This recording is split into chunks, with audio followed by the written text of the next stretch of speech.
By mid-afternoon, I'd made great progress with my medicaments. Treated 3 cases of poison ivy rash, a broken toe, caused by its owner kicking a mule in a fit of temper, and a raccoon bite, non-rabid.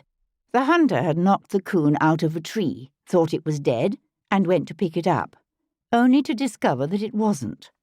The raccoon was mad, but not in any infectious sense. Jamie, though, had done much better. People had come up to the house site all day, a steady trickle of neighborliness and curiosity. The women had stayed to chat with me about the MacKenzies, and the men had wandered off through the site with Jamie, returning with promises to come and lend a day's labour here and there.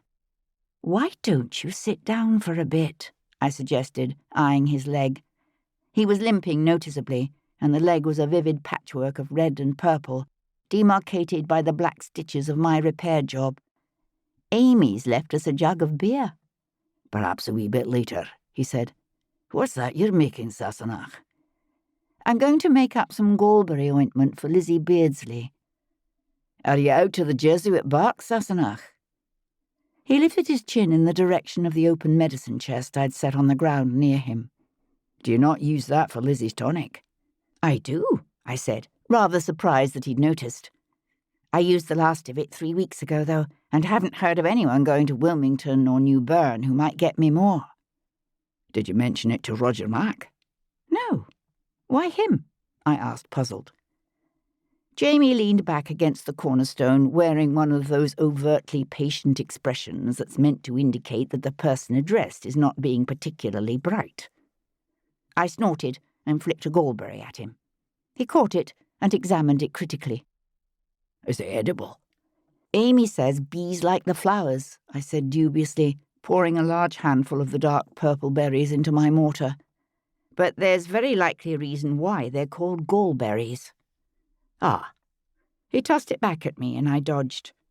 "You told me yourself, Sassenach, that Roger Mack said to you yesterday that he meant to come back to the ministering." "So?"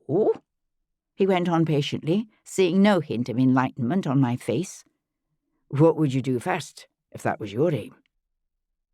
I scooped a large glob of pale yellow bear grease from its pot into the mortar, part of my mind debating whether to add a decoction of willow bark while the rest considered Jamie's question.